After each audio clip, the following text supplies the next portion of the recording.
Welcome to another version of Griff's Conversation. Today we have longtime Blue Jays catcher Ernie Whitt and current Team Canada senior men's manager. Has managed every event for Canada since the 1999 Pan Am Games. And we're still looking for that second round of the World Baseball Classic, but I can see it coming. There was a lot of good things to see in the last World Baseball Classic. A lot of young players coming in. So we'll talk about that a little later. But first, a little bit of background and history with Ernie. A lot of fans of a certain generation remember Ernie from the 77 expansion Blue Jays through 89. Some glory years in there, more glorious in 92, 93 with the World Series. Ernie is in his 53rd year in and around Major League Baseball, in and around professional baseball. And I'm in my 52nd, with opening day 73 being my first with the Montreal Expos. And I clearly can recall my two most disappointing seasons with the Expos.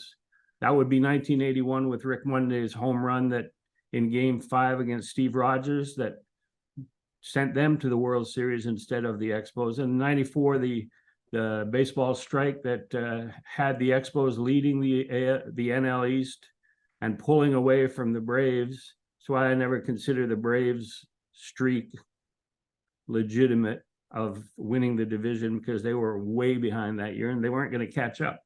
So I'm thinking about Ernie's career with the Blue Jays, and I'm thinking that the 85 season, losing to the Royals in the ALCS, and 87 down the stretch with the Tigers might be your two seasons. No question. It still hurts, Griff. 85, of course, we went through the dog years from 77 to 84, really, where we were, almost like the doormat of the league. We were the people that the team would come in and want to beat up on. So once the 84 season come, we could see our team coming together. We were just short a closer, actually, because we lost a lot of games in the 8th and 9th inning in 84.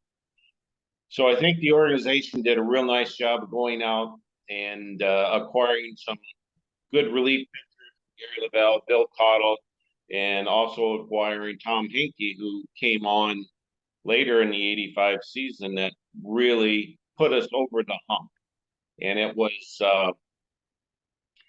an exciting year because a lot of us was learning, our trade at the major league level where we should have been down in the minor leagues.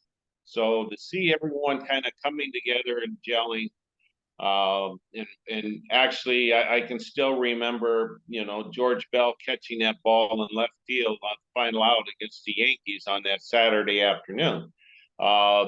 It sticks out, and I remember it. But it's also a disappointing year because we had a lead on Kansas City in the first to a 7-game format, and we had a lead of I think it was 3-1, and we lost the final 3 games, if I'm not mistaken. Right. And that was very disappointing. So yeah, it's definitely still sticks with me. And then 87, I think that was one of our better teams that we ever had. And everything was coming together. And then all of a sudden we had some injuries down the final week to 10 days of the season, which really made it difficult, losing the last final 7 games of our season and dropping out of the contention of going on to the playoffs. There's something that I noticed when I was going over your record is that your best years came when you turned 30. You were between 85 and 88 were probably your 3 most productive seasons, which correspond to the Jays surging into prominence. Everybody thinks that maybe 27 to 32 are the prime years for a ball player, or used to be that way until guys were able to prolong their careers with conditioning and nutrition. But how did you develop at 30 years old into an important piece of the Blue Jays puzzle? I think it's a comfort and confidence level that I gained over the years. You know, it's as a catcher, you're learning a lot of different things. You've got to know your pitching staff, what they're capable of doing, and trying to keep them out of trouble when they're pitching. Knowing that the opposing hitters, what they're capable of doing, not doing. So I mean, there's a lot of time spent on that aspect of catching, and not a lot with the hitting aspect. But I had a tremendous instructor, Cito Gaston, as far as a hitting coach. I mean, he worked with me and really helped me out quite a bit, and I have to give him a lot of credit for that. When he was named manager, and with your relationship that you had with Cito in terms of learning the ins and outs of hitting, did you believe that he could be the manager that he became? Yeah, he was around the game for a long time, and he was the type of manager that I only knew him for like 2 months as a manager, 3 months, because he came in June, I believe it was, of '89, and my last year was '89. So at the end of the season, I was traded over to Atlanta. So I only had him as a manager for a few months. But what he did with those ball clubs, especially in '93 and '92 and '93, I think it was pretty amazing. When you think of catchers, you think of the catcher for a certain team. But for a long time, it was you and Buck Martinez. I mean, there's very few relationships that last as long at the same position as you and Buck. And it was easier because Buck was a right-handed hitter, you were a left-handed hitter. How was that relationship? Because there are some people tried to put a little friction in there, but in the same room at the same meetings every day, how did that relationship develop with you? Well, first off, I think we both wanted to catch on a daily basis, but as it's a pretty challenging position to do that. So I think we both looked at the fact that if we could work together, it could help us prolong our careers a little bit longer, take a little bit of the wear and tear off of our bodies. Uh, Buck and I communicated very well together. We had conversations all the time with our pitching staff, talking about the opposing hitters, what our pitchers could do to execute to make those the for us to be successful against other teams. So it was a working relationship, and everything worked out fine. I mean, I prolonged my career a little bit longer by doing that platoon situation. Yeah, I mean, you look at the number of games played and the number of at bats that you have, and and you were always very healthy, it seems. But it may, as you said, from 30 to 39, who knows? It may have prolonged your career because of the platoon situation. And it wasn't a strict platoon, right? I mean, there were days when you could play against a left-hander or Buck could play against a right-hander. Right. It wasn't strictly, but for most of the part, it was. I mean, as you know, baseball players, they get into slumps at times, and uh, I think one of the biggest things to me that helped me early in my career was Bobby Cox came in as manager. His whole thing was that we want to win X amount of games. It was not like, well, we don't want to lose 100 games. So it was just his way of being a positive force. And also, he'd have conversations with not only Buck and I, but with Rance and Garth at third base. And so there was a communication. There was no gap in the communications. We knew who was going to play, when, and where, so we could prepare ourselves for those games. Another teammate might be a Hall of Famer. A lot of people say that, but talent-wise, but maybe not personality-wise. Dave Stieb, is that the best pitcher you've ever caught? And how was it dealing with him? And how did you learn to get around some of his foibles? Well, Dave, Dave was probably one of the best right-handed pitchers I ever, caught for. I mean, I did have the opportunity to go to Atlanta and catch John Smoltz for a little bit, who is a Hall of Famer. But with Dave, Dave had a tremendous slider. His ball was constantly moving. People, the hitters would come to the plate and just say this is going to be a long night because they knew what they were facing with Dave. But again, his personality and his was different. So, but that was a part of our job as catchers too, is to know what we could say to get the best out of them. And sometimes we'd have to chew on them a little bit, and other times we'd have to kind of pat them on the back and encourage them. So it was challenging for us, to say the least. Did you ever have to step in between Dave and a teammate who might not have appreciated the reaction of Dave to adversity? Yes, that happened a few times. I'm not going to name names, but that happened a few times. But again, Dave was brought up to the big leagues, and I think it was 1979, right out of the junior college, if I'm not mistaken. So he was learning a lot of stuff that you learn in the minor leagues at the big league level. So he had to be a quick study, and he wore his emotions on his sleeve so everyone could see it. And there was times when he was very emotional, and it was against the teammate.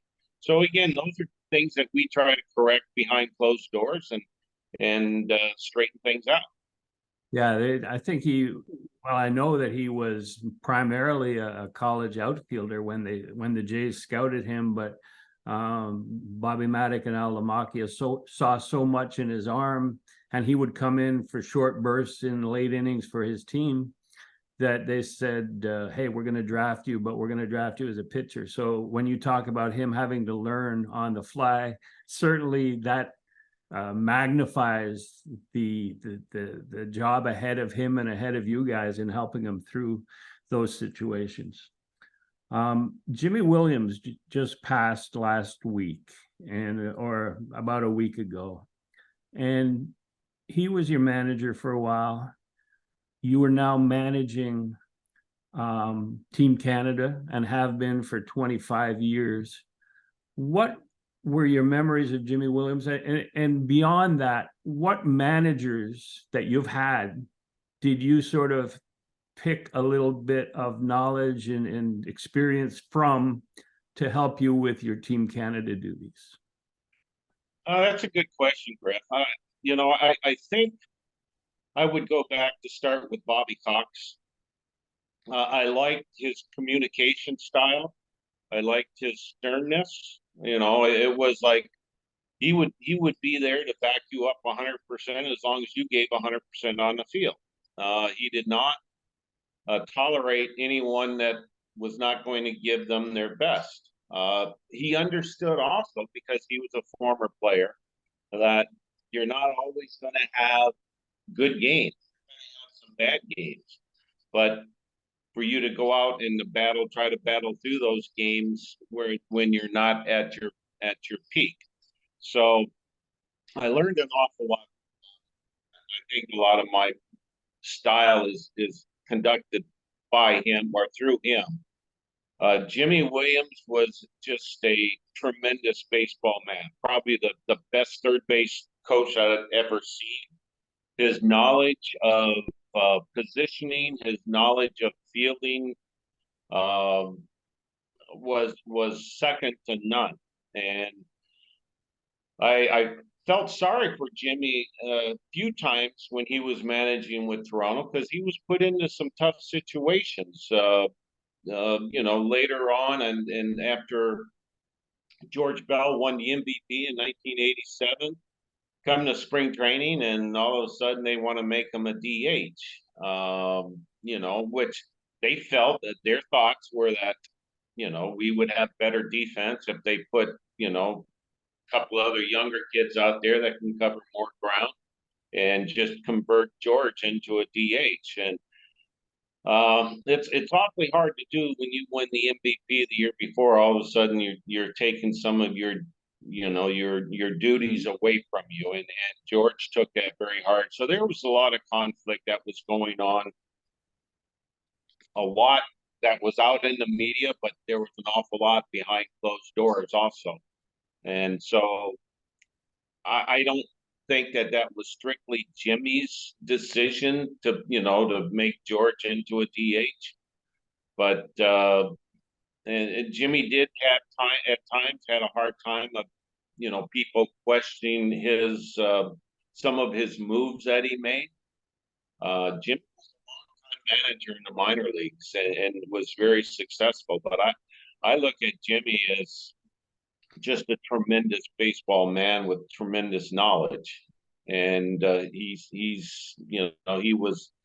I could always talk to him, and I knew I had a friend in him, and was able to talk baseball or anything else that I needed to clear up on my chest. I knew I could approach Jimmy on. With Bobby Cox, how many of his world record ejections were defending his players, or were just because he was Bobby Cox?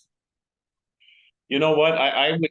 That's a good question. That'd be interesting to find, but I guarantee most of them were probably because he was defending his players. I mean, Said he get earlier, fired up now, as we yeah, all do.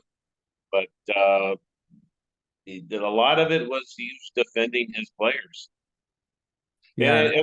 just to talk a little about Cito, I mean, like I said, I had him a manager for like 3 months, I guess, and he was fine as far as I'm concerned, but I think of Cito more as a probably the best hitting coach that I ever had. And it wasn't so much mechanical.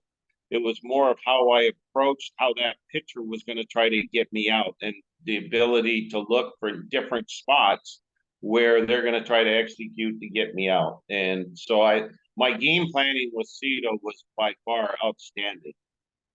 So here's a kid, you're born in Detroit, grew up, went to high school just north. Everybody thinks that Windsor is south of Detroit, but Detroit's north of Windsor.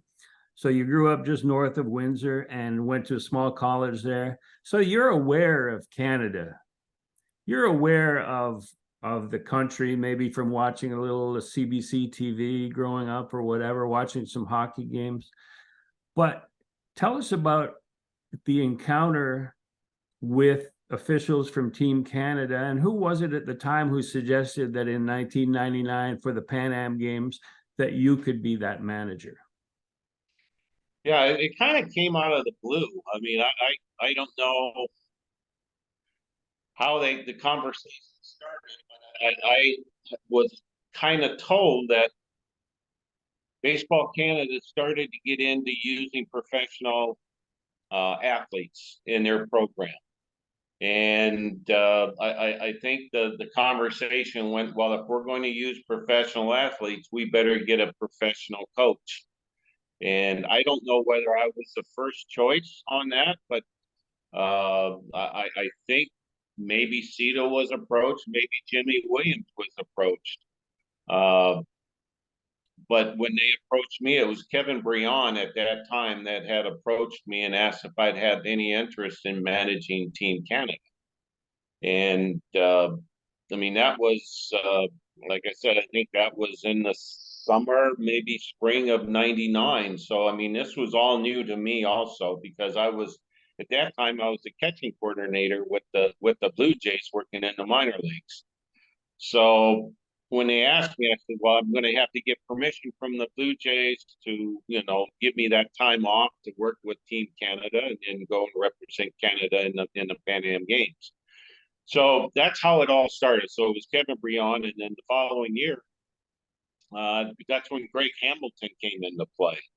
And Kevin went on and joined the Blue Jays as a scout, and he's still working as a scout with the Blue Jays now. And Greg Hamilton came in, and him and I have been working side by side since the year 2000. So it's been a good relationship, and I just remember so many games and so many tournaments that we had gone and played in, the travel that we have done across the world. It's been outstanding, and seeing kids how they love playing the game of baseball and representing their country. And it's to me, in the minor leagues, managers have to try to promote or try to motivate their kids to go out and play 142 games or 140 games, 160 games, whatever it might be. In the international play, these guys, you don't have to motivate them. A lot of times you have to try to pull them down because they're so happy and excited to go and have that, country across their chest and go out and represent their country. So in 1990, was Terry Poole, could he have been there just before you? Because I remember he was Terry Poole handled the Olympics in 2008. Oh, okay. At that point, I was with the Blue Jays, the big club. Oh, that's right. Yeah. And then I was fired in June of 2008. But at that point in time, they had already hired Terry to handle the 2008 Olympics. And I think that was in Beijing, maybe? Yeah, that makes sense. Yeah. I think it 04 was Athens, right? 2000, 2004 was was Athens. Australia. All right. 2000, I don't think we qualified for the Olympics, but 04 we were there, and you were there, and it was a successful. I think, didn't we finish fourth or something? We finished fourth. We were playing for the bronze medal. Again, that's a situation where we were close to beating Cuba. We had the lead, but our hands were kind of handcuffed with Sean Hill, who was pitching for us against Cuba.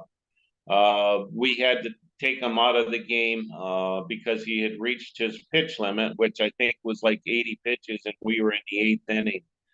So we ended up losing that game against Cuba, which put us in the bronze medal game against Japan, and we were hoping to have Jeff Francis, left-handed pitcher, to go against Japan, but the Rockies decided not to allow him to come and participate with us in the Olympics.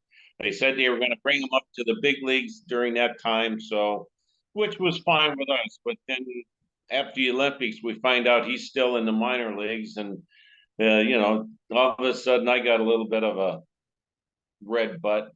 But I mean, how Wasn't there a person to go and represent his country and just to keep them in the minor leagues? I still can't figure that out, Griff. Wasn't there in that Athens Olympics against Cuba a ball that would look like a home run, and a Greek wind blew it back into play, and they caught it at the fence, and that turned the game? That turned the game. Yeah, it was trying to think who it was. Nicholson, I think it was. He was our shortstop. Hit the ball and he smoked it, and the outfielder made a nice play, jumped up over the fence and caught it and brought it back. And again, there's a lot of things like that I can sit here and remember, and I can visualize it all happening. But I mean, overall, it was a great run, a great experience. I mean, when you walk through the opening ceremonies at the Olympic Games and you're representing a country. I'm sitting here talking to you, and I got chills going down my arms thinking about it, Griff. It was everything that I've done with Team Canada has just been. I've been so lucky and so proud to represent the country. So go back to 1999, and it was an exciting Winnipeg event. The first time that really the men's program has asserted itself, and there was an exciting game against Cuba with Stubby Clapp, and they couldn't catch the pop-up, and then Andy Stewart homered onto the street behind the left field fence, and you guys finished fourth in that Pan Am Games. But then in 2011 and 2014 actually won gold at the Pan Am. I know that it probably is more exciting for you to look at these kids, or these young men in 2011 and 2014 than it was for yourself. But can you describe the 2011 one, which was a real breakthrough? I think it was in South America or in Mexico, right? Yeah, I believe that was in Mexico, and then 14 was in Toronto, Yeah, actually. and 14 was the Mad Dash. Was it Pete Orr Exactly. game? Could you just Yeah. talk about those two events and what it means to the program and to you? Well, I guess the best way to describe it, we were on the outside of the window looking in for about 11 years until we won in Mexico. And it goes back, there's all kinds of little scenarios that happened during the game. We had runners on first and second, and Bowman was coming up to the plate. He was my number 3 hitter, and there was no outs, first and second. It was late in the game, and he comes over. He says, "You want me to bunt?" And I asked him. I said, "When was the last time you bunted?" He says, "I've never bunted, but I mean, this is what it calls for." I said, "Well, if you think you can get it done, then go ahead and do it." And he was successful on the first pitch, laid down a perfect bunt, advanced the runners, and we ended up scoring 2 runs because of his not being selfish and wanting to do things for the team. And that's what I always talk about, how these players, how they want to play, and all they want to do is win, and they'll do anything they can to win. And here's a guy that had over 1,500 minor league at bats without a bunt, and he's the one who says, "I can get it done." Okay, let's do it. Let's try it. And we were successful with it. And I mean, that just led up to everything. And the fact that when I said we were always looking in from the outside, because we had never made it to get that gold medal, that opportunity. And there's a lot of guys that were on that team that was in that window looking in previous years, where we were close. We came close to winning the gold medal, but we didn't do it. And finally see them do it and have them see them up on the podium receiving their gold medal. I mean, it was just amazing. Can you describe the tension and the elation in Pickering or Whitby, wherever that game was in 2014? Of that, That was just another. We were supported by the fans, of course, being the home country, and going and being the gold medal winners of the previous games. I don't think there was pressure on us, by any stretch of the means, because you looked at the teams that were playing in that, with USA, of course, Puerto Rico, some really good ball players playing there. But the fact that incentive that we had of being the home team, and that the final wrap of it, that mad dash at Peter Orr. I mean, I don't know why USA tried to pick off in that situation. They tried to pick off the guy at first base, as a first baseman was playing behind the runner, and then they threw it out to right field, and uh, we ended up Petey Orr ended up scoring the winning run, and it was quite a finish. I mean, it wasn't. It was like, what just happened? You're in the dugout. What just happened? Well, I guess we just won the gold medal again. It was amazing, and all hell broke loose after that. It was great. the World Baseball Classic. I've become a sort of a groupie of the World Baseball Classic, and you've been there for everyone. Team Canada hasn't yet reached the second round of play, yet nobody ever wants to play Team Canada in a game in that tournament because of the passion, because of the talent. It just hasn't translated. Maybe the time of the year where the Caribbean countries are basically just coming off their own seasons, the pitch counts, and with a limited talent base of pitchers. It seems to me that Canadian pitchers at spring training are usually young pitchers that usually trying for a job or coming off injuries, and it cuts into the talent pool there. But I got some World Baseball Classic moments I want to ask you about. One is beating Team USA in Phoenix at the Major League Ballpark there. Can you talk about that game? Yeah, it was pretty exciting. That was in 2006, I believe it was. The first We one. beat USA in Arizona, and it was the matchup of Buck Martinez managing Team USA, and I'm managing Team Canada. And of course, they had all the All Stars, and we had all of the minor league players, and uh, it was exciting.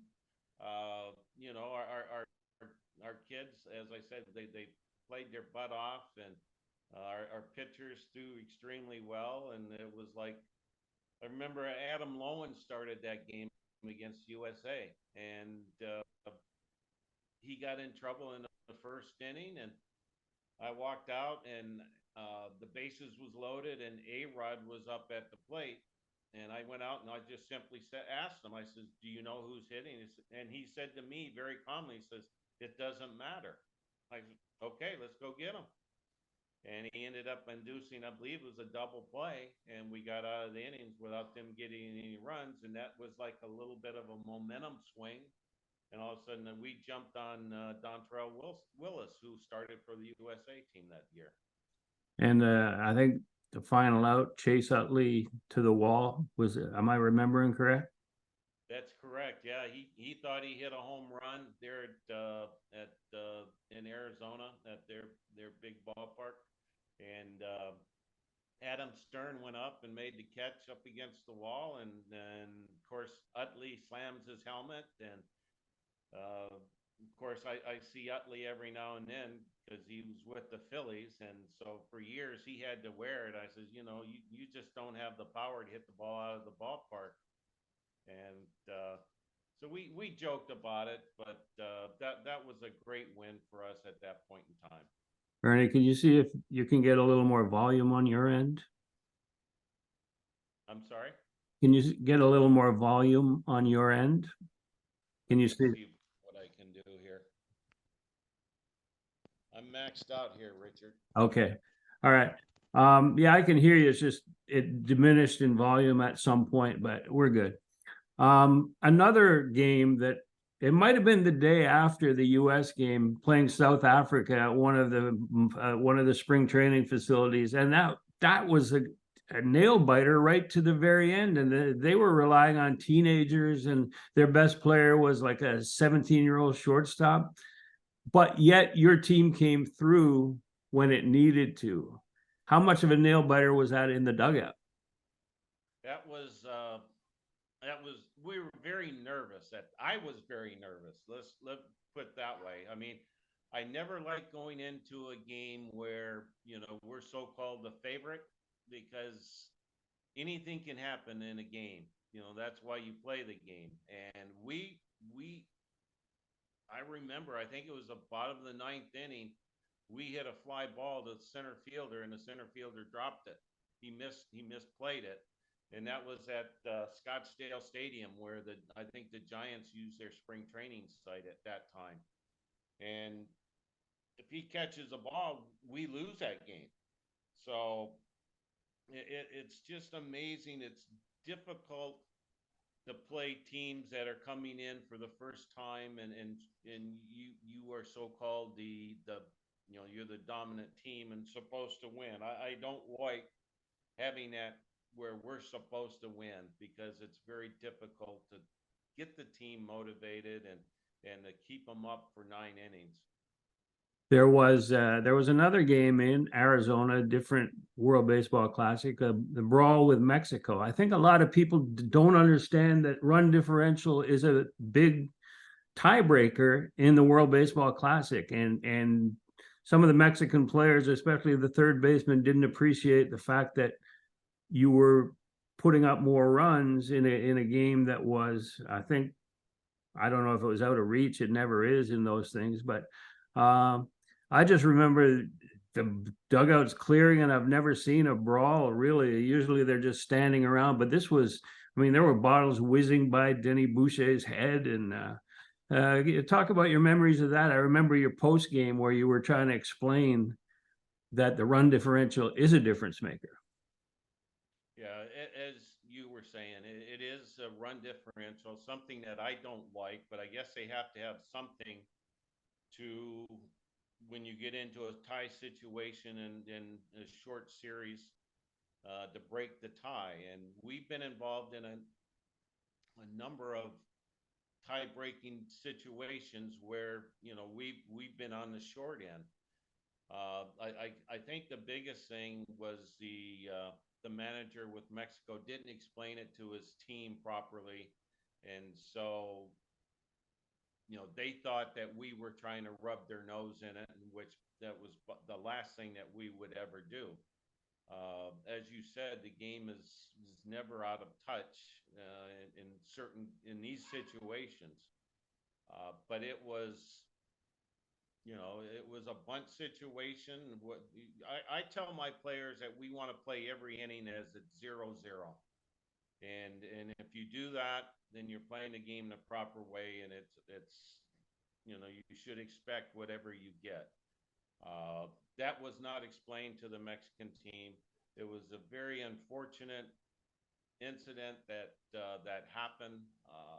You know, I mean, there was a lot of great baseball played that day, but unfortunately, that's all people talk about is the fight that Canada had against Mexico, and it got ugly. It got ugly, and something that, you know, hopefully will never happen again. But in the game of baseball, you never say never, because it possibly could happen again.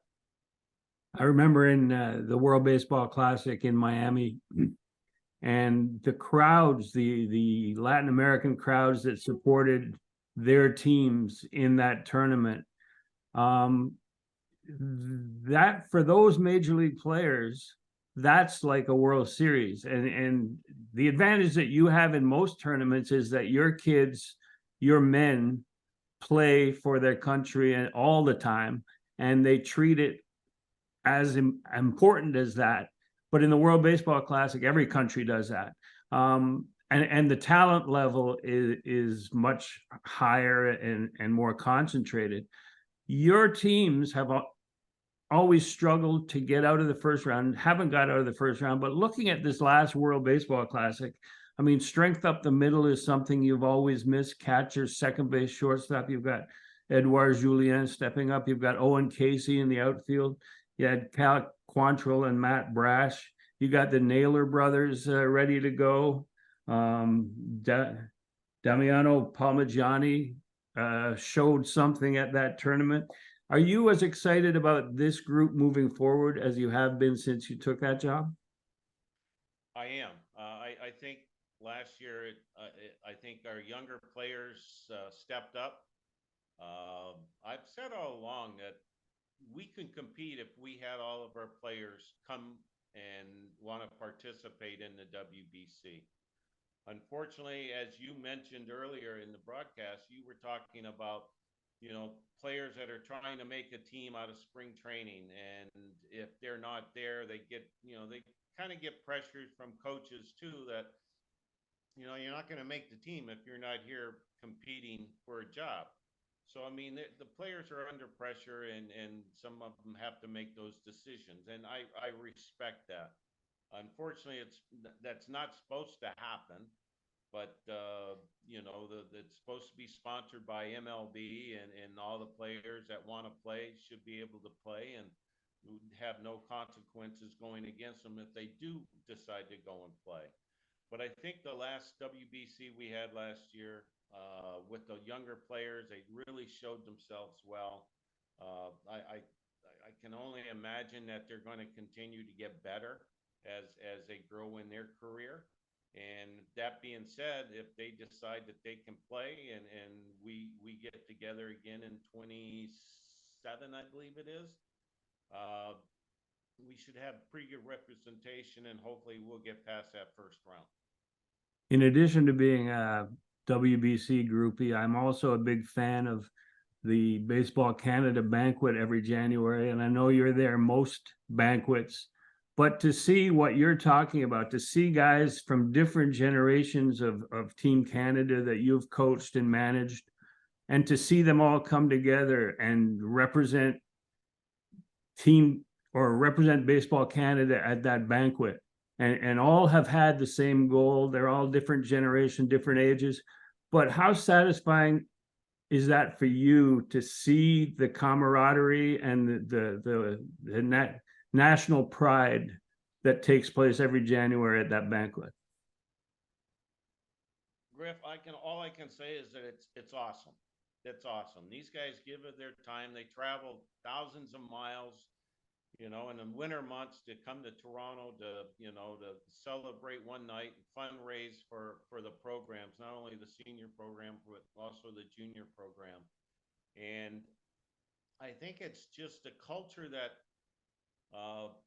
we have created, and I say we because most of my coaches and me working with Greg Hamilton, we've been pretty consistent on what we're looking for as players, what we expect out of them.